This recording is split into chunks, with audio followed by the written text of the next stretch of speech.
when Jerry DiNardo and Howard Griffith and I visit with the next young man that you're about to hear from, we always joke that we are hearing from a future coach.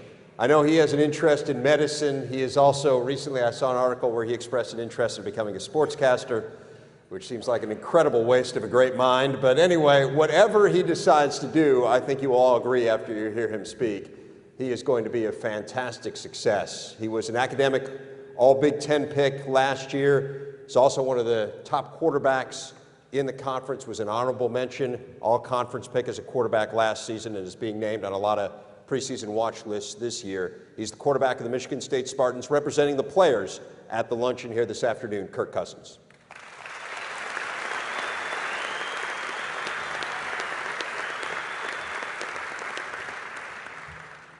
Well, thank you. I'm honored to have this opportunity to represent my fellow players. Growing up in the Chicago suburbs, I was a college football junkie. My mom attended the University of Iowa, and so I can remember I used to run around the backyard in a number 6 Tim Dwight Iowa jersey when I was very little.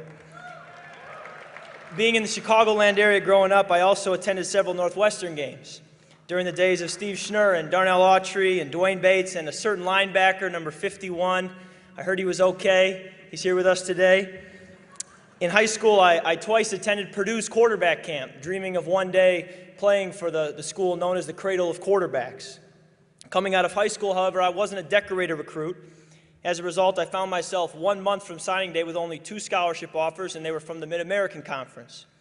And I was mulling over the decision over Christmas break of which of these 2 schools to attend, and I got a call from Coach D'Antonio at Michigan State. And he said they'd be interested in recruiting me. Obviously, I was very excited, and 3 weeks later, he called me and told me they were going to offer me a scholarship.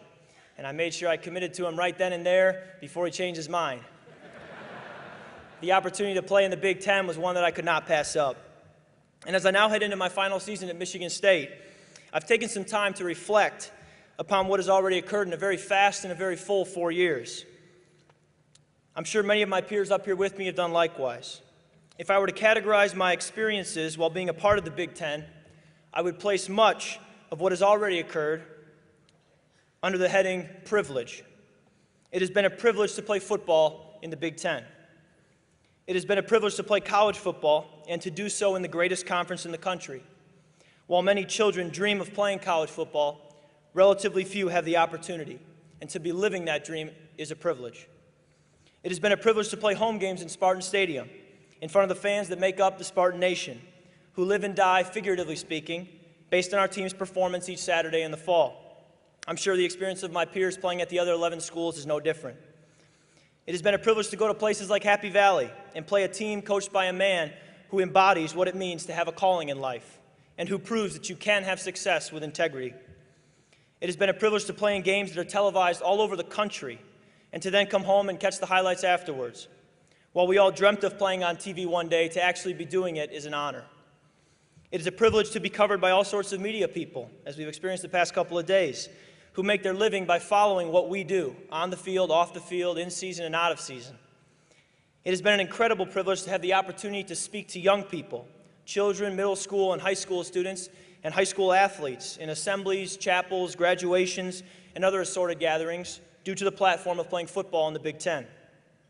It's been a privilege to hear these kids' questions, like the grade school boy who wanted to know if I wished I were as good as Denard Robinson.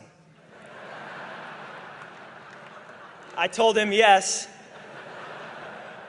but then added, I've heard Denard's only wish is that he could run like me. The boy looked back at me a little confused, understandably. It's been a privilege to be sought out by young fans looking for an autograph on a picture or a piece of scrap paper. It's very humbling, yet a privilege nonetheless. It's been a privilege to be a member of a team, to come together with 100 other guys, and to work to accomplish something that none of us could accomplish on our own.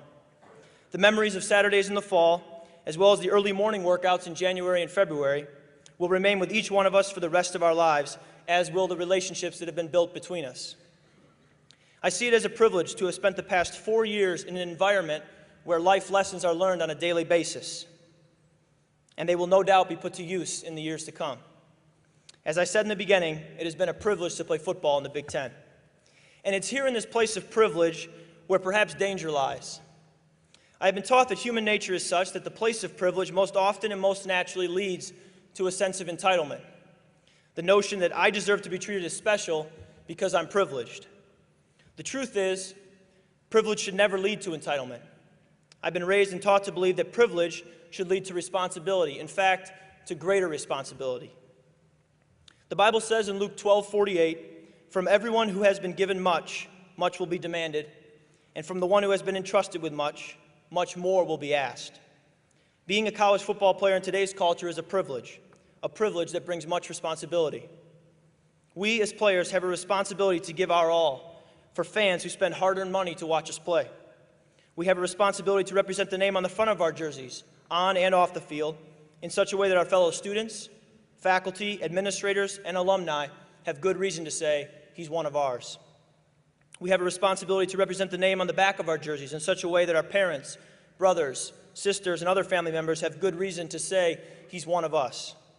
We have a responsibility to work hard in the classroom as good stewards of the education that has been given to many of us free of charge.